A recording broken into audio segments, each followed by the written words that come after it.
said, you can always go to our YouTube channel and check it out. Isn't that right? There you go. All right, perfect. Well, I will begin without further ado. I gave a Rotary talked to our Rotary Club the other day and was asked during the Q&A session, which I fully intend to leave time for today, who is my favorite figure in the American Revolution. I understand that my answer may appear thoughtless, even to an extent boring, for its obviousness. But I want to explain my answer in full, or as fully as possible, given the time, so that it will not appear thoughtless, but rather thoughtful, and that it will not seem obvious for obvious reasons, but obvious for reasons that may not be so obvious. My favorite figure in the American Revolution is George Washington. Perhaps it is fitting that my discussion will be about him, as we are only 4 days away from President's Day and 11 days away from his actual birthday. But it's only his actual birthday according to the Gregorian calendar, which the British didn't adopt until 30 years after his birth. George Washington was born during the Julian calendar, which is why, interestingly enough, the Washington Family Bible, has him listed as his birthday as today, February the 11th.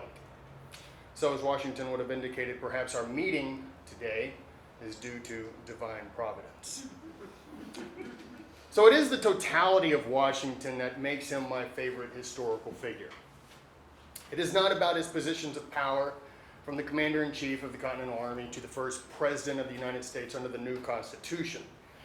But it is how he handled himself during these positions of power that drive me to admire him more and more. I want to discuss 3 specific moments that stand out that do not necessarily convince me of the greatness or the goodness of George Washington, but they do, however, intimately exemplify the character that made him the good and the great man. My first is the moment the British troops landed en masse on our shores under the guidance of the Howe brothers, Richard and William. Richard and William Howe desired a meeting with the Commander-in-Chief of the Continental Army, an army they, King George III, nearly all of Parliament, most British citizens, and the Tories considered nothing more than a band of rebels destined for ultimate defeat. Not only had the Howes underestimated the glorious cause of that rebellion, but also the man that led that cause. On July 14th, they sent Lieutenant Philip Brown with a message addressed to Washington. Brown never reached Washington, as it was Henry Knox, Joseph Reed, and Samuel Webb who were sent by Washington to meet him. Upon asking who the letter was addressed to, Brown responded, George Washington, Esquire, etc., etc. Knox, Reed, and Webb feigned perplexity. No such person existed. Perhaps truly perplexed, Brown asked who the letter should be addressed to. The 3 responded that everyone knew who General Washington was after the events of the summer of 1775. Brown and the letter were sent back to William and Richard. A second attempt ended very much the same way, as the letter was addressed to George Washington, Esquire. It was not until the 3rd letter, and 3 days after sending the first, that the British command understood the seriousness with which Washington took the situation. The 3rd letter was addressed, His Excellency, George Washington. Upon receipt, Washington agreed to meet with William Howe's Adjutant General, Lieutenant Colonel James Patterson. During this meeting, Patterson placed the original letter sent by Howe to Washington, which is addressed to the non-existent individual, George Washington, Esquire, etc., etc. Washington let the letter lie on the table and hardly acknowledged it. Patterson explained that the etc., etc. implied everything that ought to follow. Washington clarified to Patterson that the letter was addressed so as to be a private letter, yet he was in a public station. The etc., etc. surely implied everything, but also implied anything. It was not only that the letter was inappropriately labeled, but that it would be truly inappropriate for him to open such a letter. Not only because it was addressed to a private citizen, of which he was not, but that to open such a letter, here she comes, We were waiting on you. I paused my entire speech. I already introduced Nancy. Come on back. I got a chair for you. Okay. Or you can just jump in that way. Very comfortable. I introduced you before you came. Thank you. Make sure she gets a Texas Ranger then, before it's all said and done. I could have you arrested as a Texas Ranger. But I will let this one slide. I did tell you.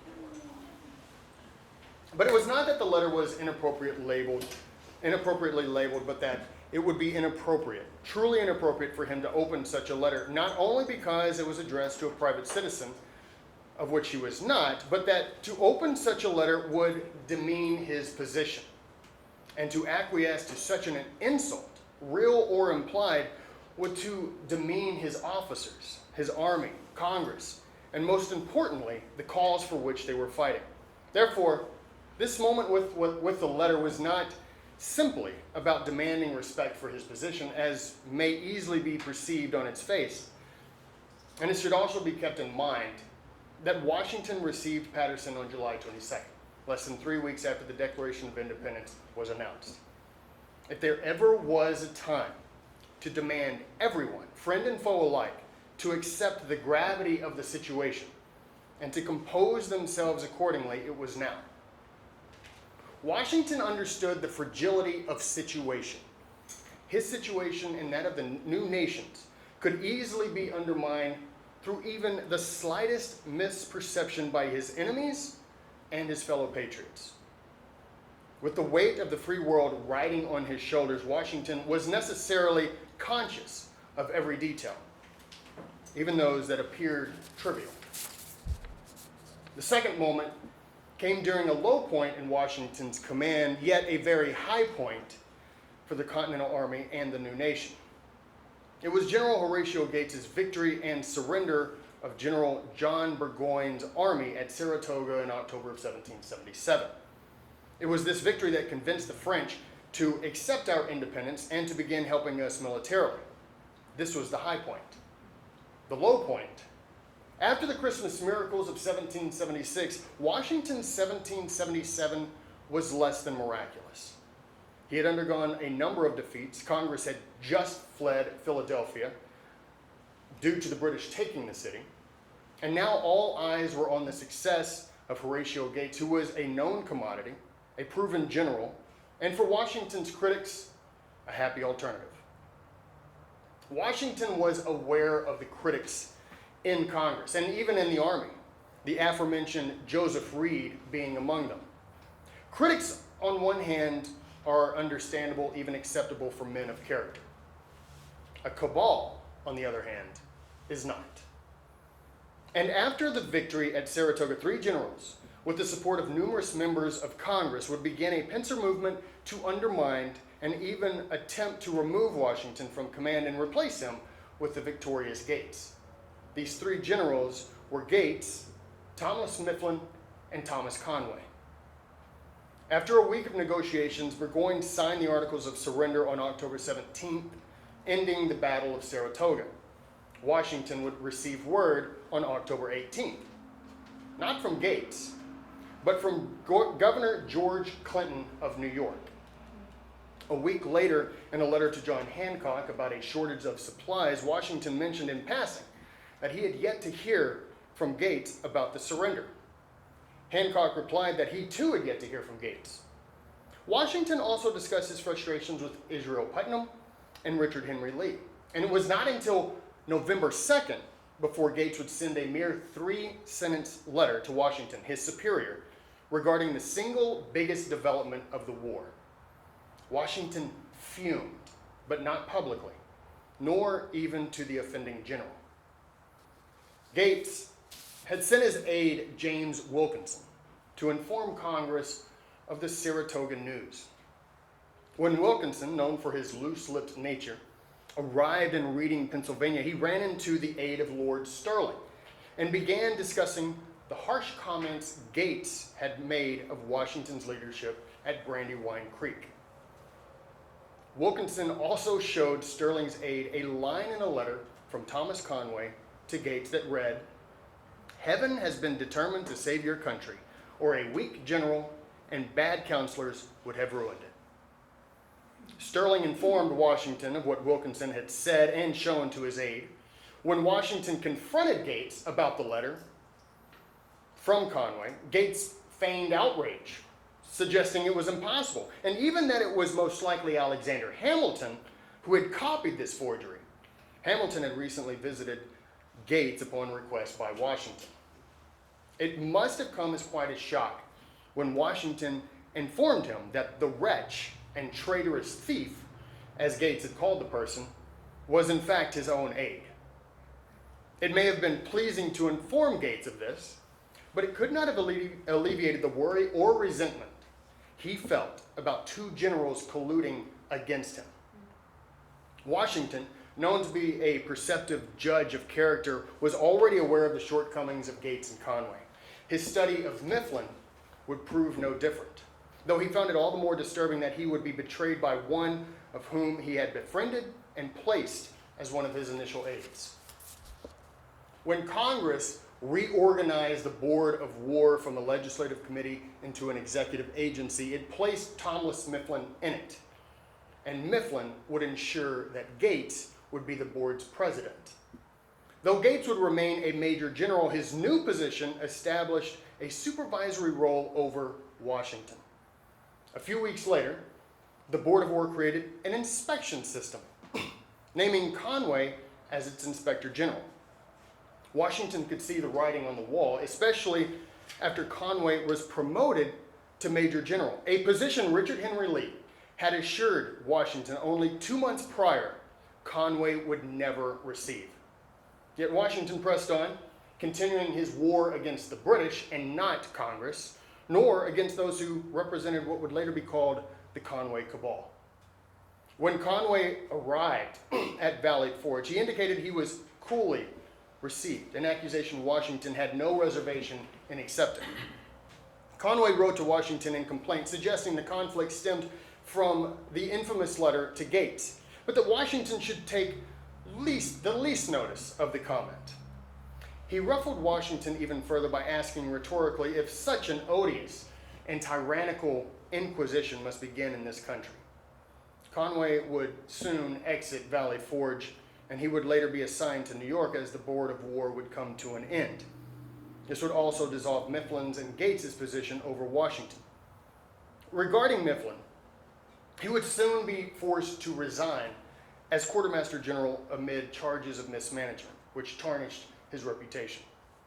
Gates's rise from Saratoga would suffer a terrible fall after the devastating loss in the Battle of Camden during the Southern Campaign, in which he, among others, fled the field, leaving behind the Continental Regulars of Maryland and Delaware. He was shortly thereafter relieved of field command. For Conway, his letter writing was practically ceaseless. He continued to issue complaints, along with threats to resign, a threat he issued to Washington at Valley Forge. In April of 1778, Congress gladly accepted his resignation. His constant criticisms of Washington, however, continued. Washington had garnered the loyalty of his soldiers and officers, which made the cool reception of Conway at Valley Forge all the more chilling. This loyalty to Washington was put on display in dramatic fashion when John Calderwater challenged Conway to a duel. The duel ended with Conway shot in the mouth and neck. Now, it is said that Calderwater stared down at the bleeding Conway and stated, "I have stopped the damned rascals lying anyway." Mifflin, Gates, and Conway were the authors of their own undoings. Washington required little action from himself by his understanding of how poor character and pride doth destroy a man, Conway being the most visible representation. Conway, during his recovery from the duel, did garner enough strength to pen a final letter to Washington before returning to France. I find myself just able to hold the pen during a few minutes and take this opportunity of expressing my sincere grief for having done, written, or said anything disagreeable to your excellency. My career will soon be over. Therefore, justice and truth prompt me to declare my last sentiments. You are, in my eyes, the great and the good man. May you long enjoy the love, veneration, and esteem of these states whose liberties you have asserted by your virtues. I am with the greatest respect, sir, Your Excellency's most obedient, humble servant, Thomas Conway. The third and final point that most likely all of you are aware of is Washington's response to the aftermath of the final battle of the American Revolution, the Battle of Yorktown. There is a famous John Trumbull painting hanging in the rotunda of the U.S. Capitol entitled General George Washington Resigning His Commission. Washington and his army had just defeated the greatest military power on earth. He was adored by all, from the soldiery to the citizenry. There were hints that he become king of this new country. A colonel in the army made the mistake of suggesting it in a letter. To this, Washington responded as part of a 7-page rebuttal, "If I am not deceived in the knowledge of myself, you could not have found a person to whom your schemes are more disagreeable. If you have any regard for your country, concern for yourself or posterity, or respect for me, banish these thoughts from your mind." Washington resigned his commission in the Maryland State House in Annapolis. This act echoed the history of another great general from another great republic, Lucius Quintus Cincinnatus of the young Roman Republic. Cincinnatus, who had served once as consul and turned down the opportunity to serve again because it was against the republic's constitution, was called away from his farm to defend the republic when an enemy had attacked. He was made dictator by the Senate, which gave him absolute power for a period of 6 months. In 2 weeks, Cincinnatus led his countrymen to victory and immediately resigned as dictator and returned to his farm. In Baltimore, there is a 180-foot tower with a 15-foot statue of George Washington atop.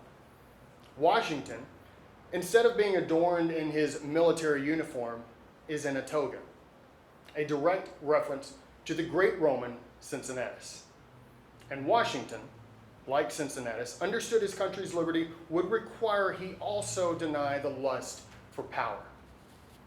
Reflecting on his famous painting, Trumbull said this about Washington's decision: "What a dazzling temptation was here to earthly ambition. Beloved by the military, venerated by the people, who was there to oppose the victorious chief if he had chosen to retain that power which he had so long held with universal approbation? The Caesars, the Cromwells, the Napoleons yielded to the charm of earthly ambition and betrayed their country. But Washington aspired to loftier, imperishable glory, to that glory which virtue alone can give, and which no power, no effort, no time can ever take away or diminish." When King George III, who fully anticipated Washington to take the reins of power, was informed by the court painter Benjamin West that Washington planned to resign and return to his farm, the king said, "If he does that, he will be the greatest man in the world." And to that statement, I find it true, thoughtful, and obvious for so very many reasons. Thank you for having me.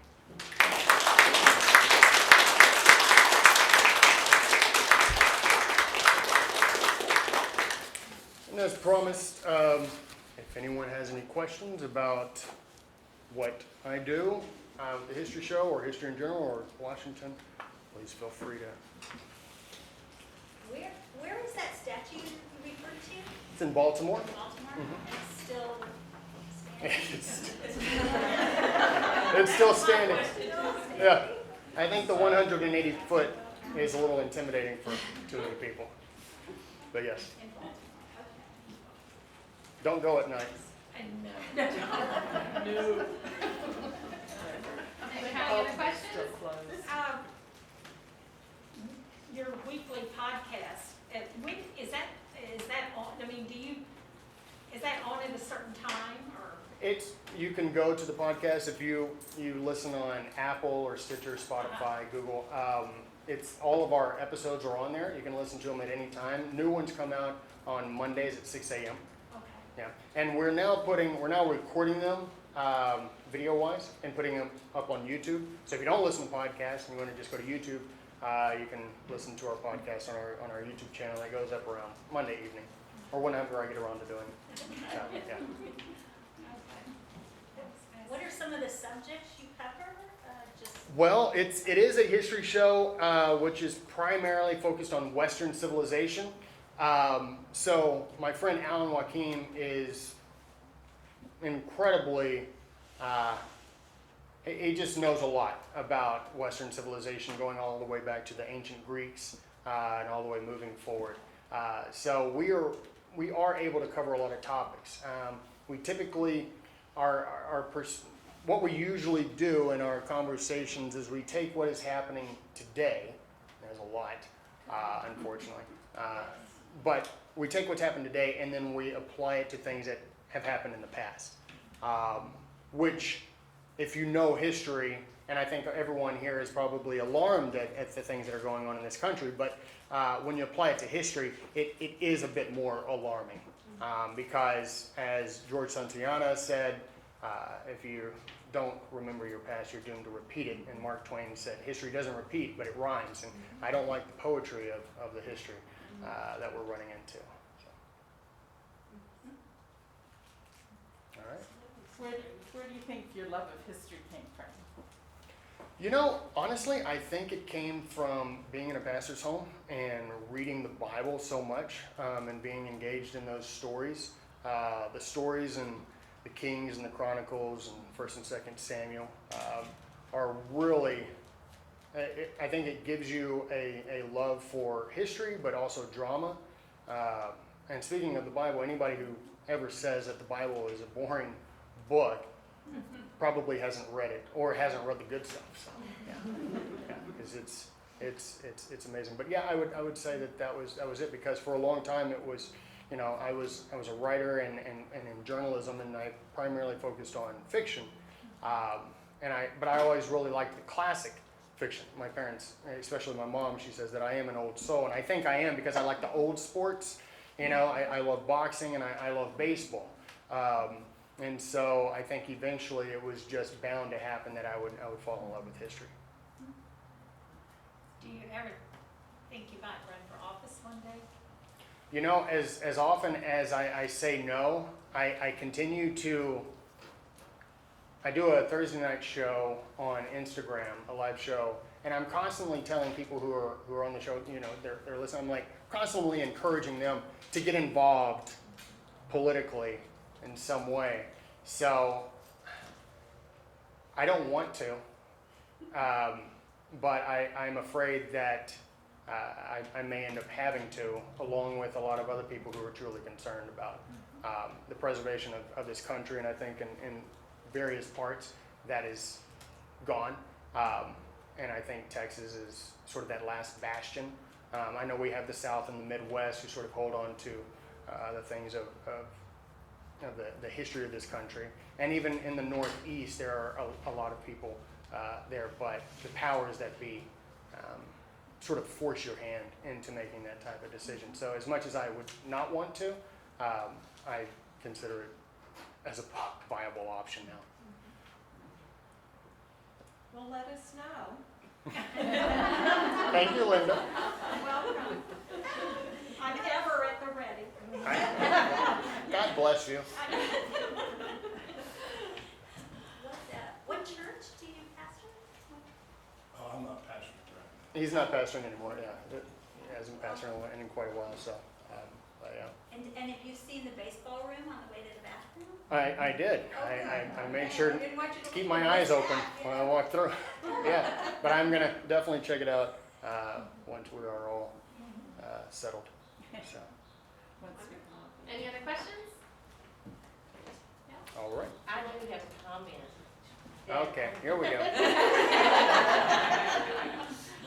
Hold No, yours. I think that, because this was my first time of hearing him speak on Washington, But I think that